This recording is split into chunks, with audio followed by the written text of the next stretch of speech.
And welcome back. It's now time for us to get up close and personal right here on K24 this morning. And the man we're having a conversation with, when you talk about a man who wears many hats, that's the exact definition of our next guest, of course, a chair of various companies. And we had to whittle them down and decide, okay, fine, how do you introduce Mr. Kiprono Kittony? Well, he's the CEO of Capital Realtime. He's also the vice chair of the World Chambers Federation. He's a farmer as well. So much that he's doing, and that's a conversation we're having today. How did it all start, and how did he gradually, take on more and put more onto his plate up until where he is? We talk about that as well. We'd like your questions at K24 TV. So let's have this conversation, of course, with Mr. Kiprono Kittony. Good morning, sir. Morning, Jeff. Karibu sana. Asante sana. And just before the break, seems like you've come a real long way, from the point where you had that 6,000 shillings as your salary, yes, in 89. At that particular point in time, because I'm sure in your mind you're thinking about it, what was the plan? Because you did commerce, you did law, but we never had Kiprono advocates anywhere along that path. What happened? Yeah, Jeff, it wasn't unusual. I mean, starting off with small salaries like that was very common in our time. Mm-hmm. I think the more important thing is that you actually got a job. Right. And I was a member of ISEC, and I was very competitive, and I had many job offers. Mm-hmm. And my dad actually helped me select the job which had the lowest salary. And the reason I asked him later was, why did you do that? And he said, I wanted you to go and know what it is like to have us work on such a tight budget. But it's not unusual. Many mm-hmm. people did. Mm-hmm. And I intended initially to study law when I went to the university. I mean, when I was doing my A-levels, my intention was to do law. I missed the cutoff by 1 point. Mm-hmm. So I ended up doing business. My dad actually also thought again, it was a great fit for me. Right. And I think later on in the fullness of time, he was proved to be right. Right. But then because of my initial interest to study law, I went back to the university on a parallel program and I did a law degree. Right. And I ticked that box. And I wouldn't say I did it specifically to become one of the greatest lawyers in this town, but more to give myself an edge in business. Right. And let's talk about that particular entrepreneurial streak that's clearly been there for quite a while. For you, when did you realize that, Kip, it's time you jump into business? What pushed you off the edge, so to speak? Actually, I didn't even think that. I used to think that I would make a great lawyer. Mm-hmm. But I think inside of me there was a really strong drive to do business, because when I was in the university in 1985, we were running two businesses. We had a video library, and a friend of mine called Peter Itotia and I were running another company called DBMS. Mm-hmm. So right from university, we were running small businesses. Right. So, and since then, I've always been getting myself dabbling in different kinds of businesses. Some have succeeded, and some have failed. Right. And I think I've just been cut out for it right from the very beginning. Right. And for someone who always talks about the fact that you really need to trust your instincts, especially when it comes to business. Yeah. For you, how do you view opportunities in the business space from then when you had your video library to date? What is it that you look for and decide, you know what, let me jump in this sector. Let me see how this goes. I think it's just your entrepreneurial flair. I mean, you have to have the knack for being able to identify opportunities. And you've got to be able to identify when the next wave will be rising. I mean, every season in time has got different type of sets of opportunities. And I think I've been quite fortunate because we got into media right at the very beginning when the airways were being liberalized. We got into Safaricom dealership right at the very beginning. Right. We are right now doing technology, and we're also getting into manufacturing agricultural value addition. Right. And I think it's just the beginning for those sort of, it's quite a nascent time for those type of businesses. Right. Yes. And for you, because these are different sectors when you look at it, from going from media to when you went into telecommunications and then now going into agriculture. What's the skill set you say you have that you bring to the table? Because when you think about it, you're not really into agriculture, so to speak. You're not a telecoms guy. But you see the opportunities and you get successful business ventures out of them. You see, the thing is, to be successful in business doesn't require of you to be an expert in anything. It just requires you to be able to galvanize the correct kind of expertise, to put the factors of production into play, and really create an enterprise. And I think if you're able to do that, you can get into any business. I mean, I don't think there's any pattern or would I say any overriding strategy in terms of what doing that. I think it's just every time you see an opportunity in the market and you think you're able to tap into it, you move in. Right. Yes. And it's because interesting, you've spoken about the factors of production. Let's talk about capital. Yes. Because very many young people would say, I have this great killer idea, but I don't have the money. I think we need to demystify capital. Of course, right now in Kenya, for example, access to capital is a real issue. And it's one of the unintended consequences of the interest rate cap. I think when the interest rate cap was being put into place, I was the chair of the Chamber of Commerce then, And I recall that we had a conversation, should we or should we not support the capping of the interest rate? And of course, at that time, the overriding mood in the country was let's lynch the banks. I mean, people were really upset that banks were making runaway profits, interest rates, penalties were being charged, and people were just saying, I mean, enough is enough, it's got to stop. And when I asked my team, the experts in the chamber, I said, what's our position on this?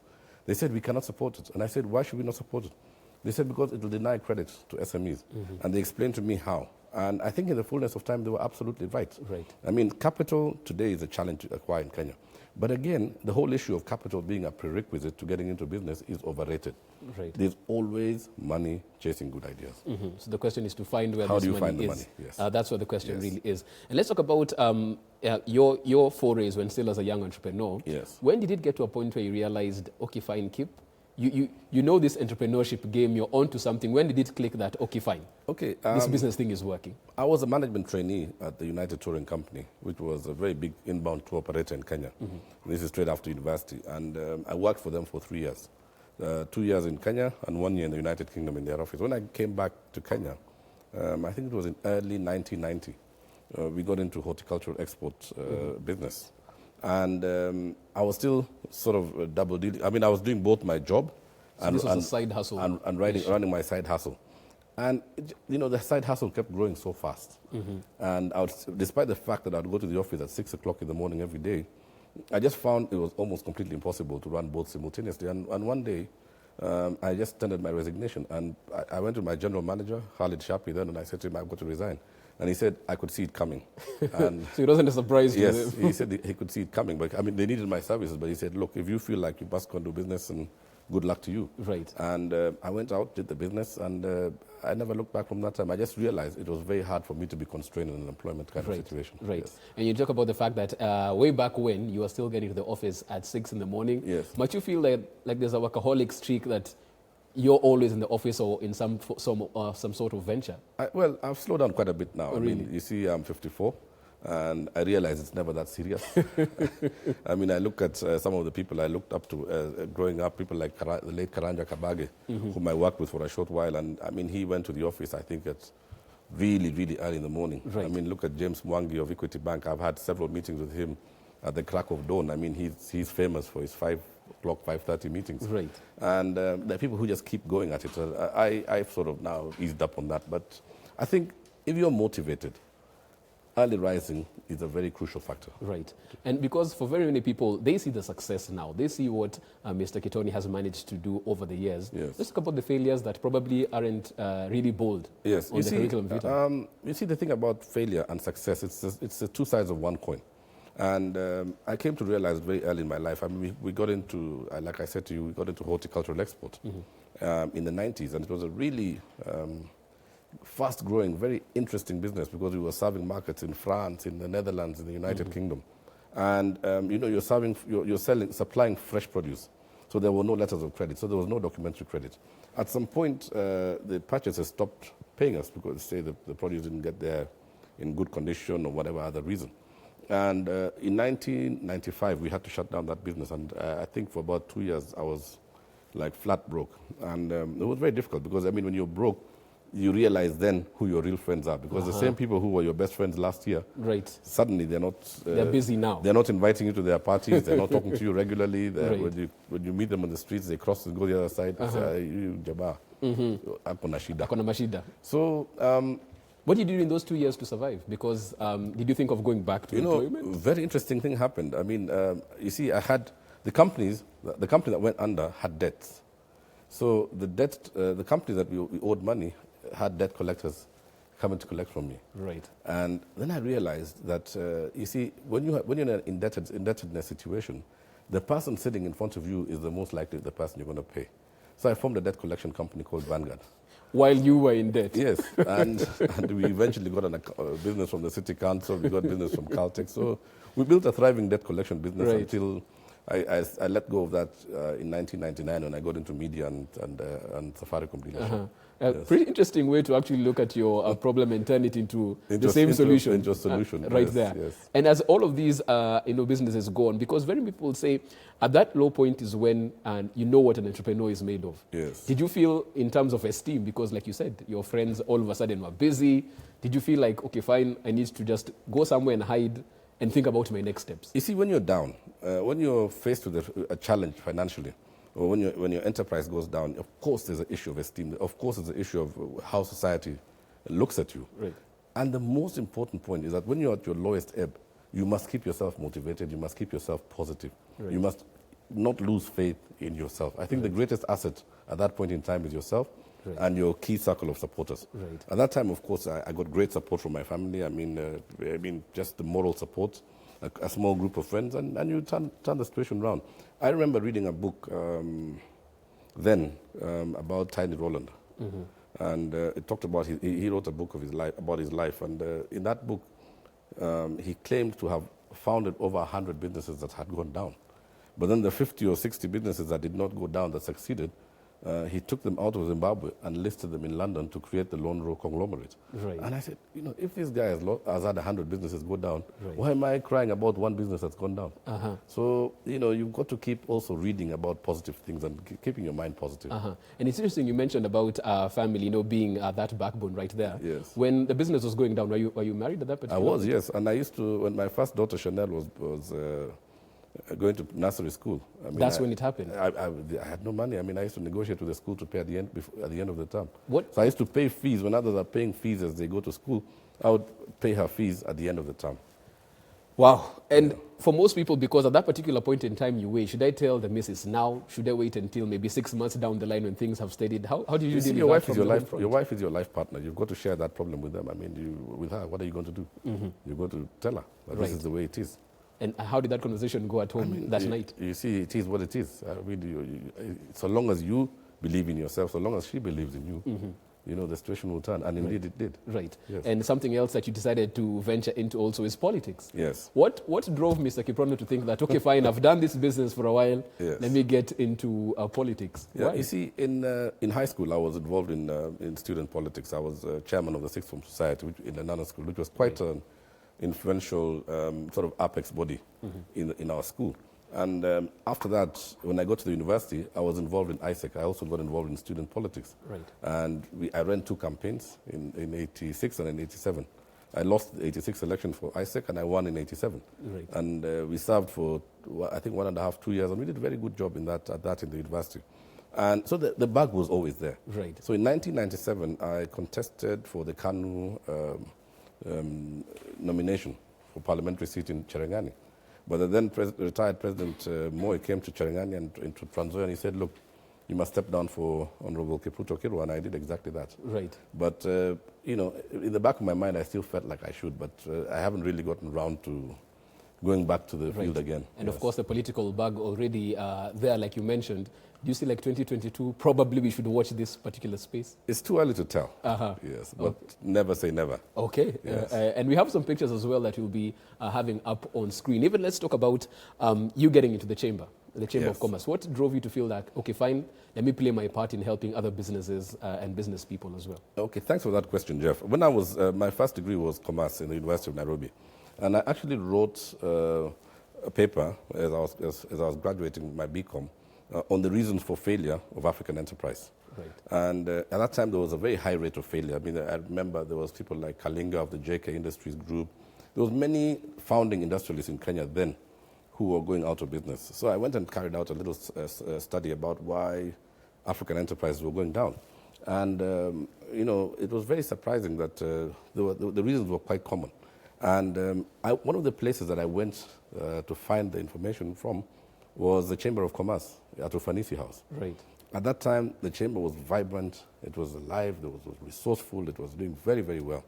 And I remember in the early 90s, when I went back there around, I think 94, as a horticultural exporter, I went to get a letter to travel.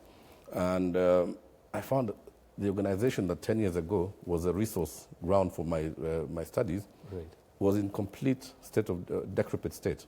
So I realized something's gone wrong with this institution. So I started to take an interest, and I wasn't very actively involved, but I took a membership then.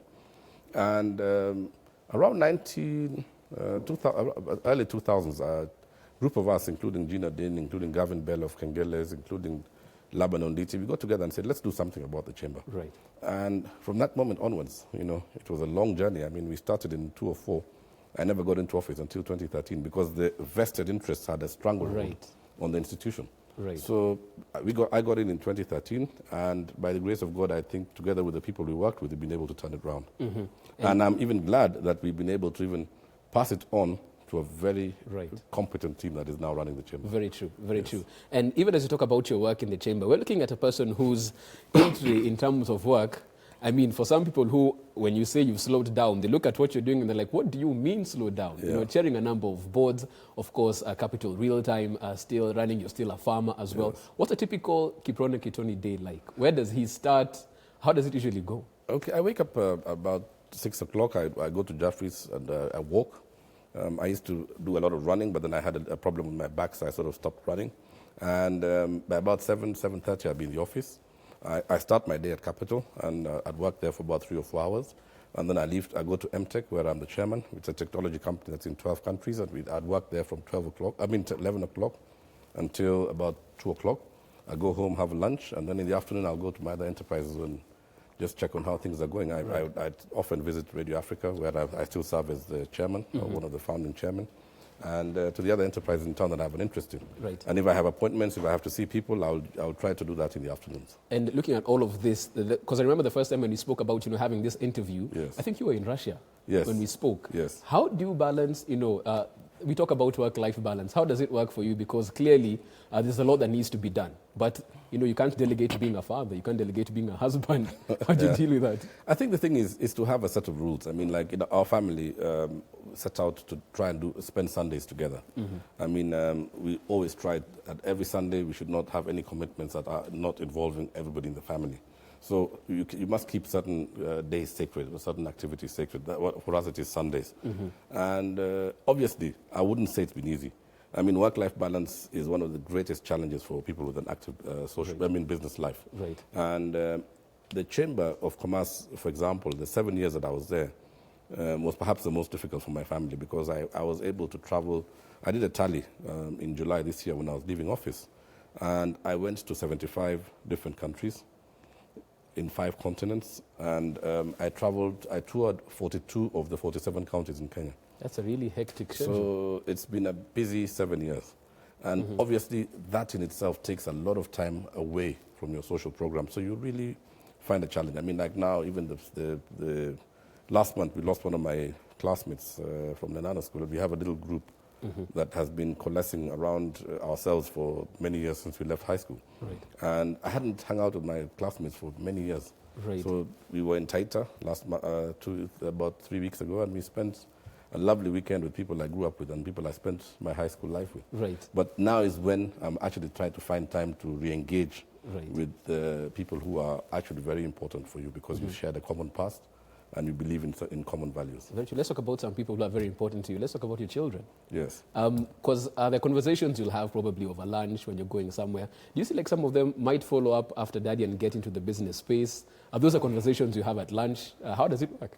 I don't think so. I mean, kids are very independent. I mean, everybody studies what they do what they want. I mean, I've tried to get my kids to get into business with me and help us, but they're not really very keen. They're just like, okay, we'll come at some point. And the thing is, I think we've got to let individuals be individuals. I mean, people got to do what really is in their self. I mean, what interests them the most. My eldest daughter Chanel is working at Radio Africa. My second daughter, Chumba, has just finished her master's degree in SOAS in the UK.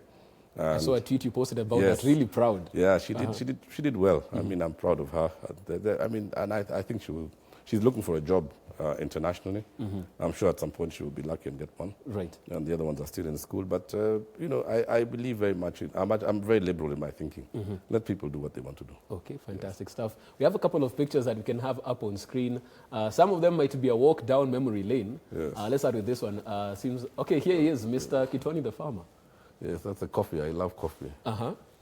And even when it comes to and that's right my here. family. Yeah, that's my eldest daughter, my wife. Yeah, my kids were in the Mara this August, yes. Enjoying a bit of relaxation. Yes. In between all the trips. Yes. What was going on right I was here? in China when we were signing an MOU with the Chinese chamber. Right. Yes. Pretty interesting times, it seems like, when you're at the helm of the chambers, yes, at the Kenyan chapter, that is. Well, that's at SOAS in London when my daughter was presenting her dissertation 2 months ago. Right. Yes. I remember this is the tweet that you actually it went viral. posted up as well. Went viral. And that's Zero Coffee. I'm really proud of that coffee. I started growing coffee in 2012, and I presented it many times across the world. And the other day when Michael gave me a chance to see him, I went and presented him a pack of Zero Coffee. Is there one for me in the reception? I'll get you one today, yeah, for sure. Sneaking in the request right then. Of course, you also have... by the way, here you're serving instant coffee, and I said to the lady there, you must have brewed coffee. Right. So I hope you'll make that Zero Coffee. It shall definitely happen. Yes. Let's look at a much younger Mr. Kittony. What was going on right here? That was at the early days of Radio Africa.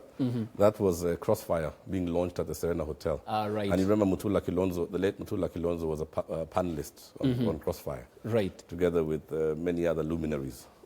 And right here, another close-up photo. What was going on at this? That was at the same occasion. Wow. The launch of Crossfire. Interesting stuff. Yes. And there's something interesting you said about, going into... That's Mohisa Kitui, who was also on that panel. So it was during the launch as well? Yes, the launch. You remember he was a member of the Crossfire panel. Right. Yes. Interesting pictures right there.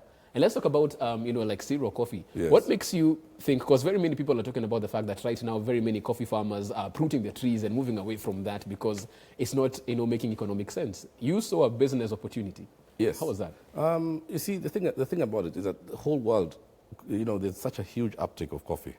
And I've had an argument with many of my good friends.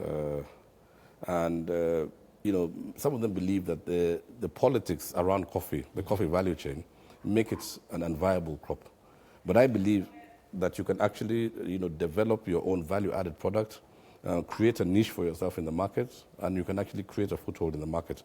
Not just coffee, even tea. I mean, I've traveled the world and I've seen the market dynamics, and there is an opportunity. It just depends how we position ourselves. Right. And for example, I was in Taipei, in Taiwan 2 years ago, and I found a cup of espresso from Gatomboyo Cooperative in Kirinyaga, selling at $9. So I came back to Kenya and I went to Kirinyaga to that cooperative, and they were still selling their coffee on the market at $2.80 per kilo. So somewhere along this value chain, money is being lost. Right. So how comes the farmer is getting $2.80, and in Taipei, the same farmer, the same product from that cooperative in Kirinyaga is selling for $9 a cup. So I think we've got to demystify this. We've got to establish where along this chain is value being lost. Right. But for me, I think I find great satisfaction in growing something, watching it blossom to the point where you can harvest it. Not just harvest it, take it into a value addition process and have it in your cup. Right. I think to me it's very satisfying that you can actually do that. Seeing it as a bean and from a particular point all the way to the cup. Yes.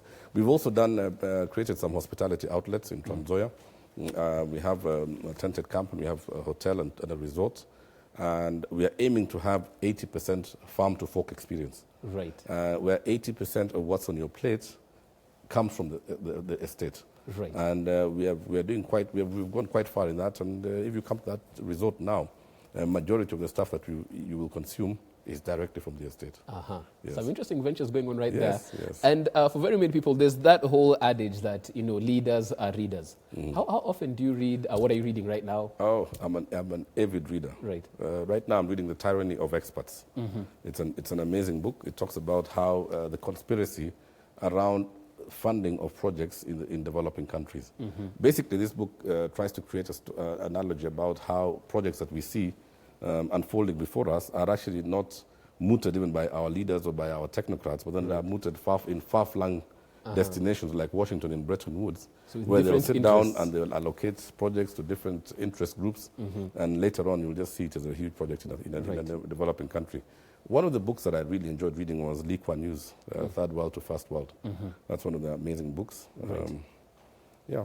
Okay. Why Nations Fail is another interesting book. Right. Yeah. So I read a lot. I'm always reading at least 2 books. And let's talk about the reading part, because as you can see, even as we come to the tail end of our interview, there's 2 months to 2020. Yes. And I believe you had said, hopefully by 2020, we shall be referring to you as Dr. Kittony with your PhD. How's that going? I haven't actually gotten off the ground yet. Basically, I left the chamber in July of this year. And I'm busy reorganizing my enterprises. I'm busy reorganizing my diary.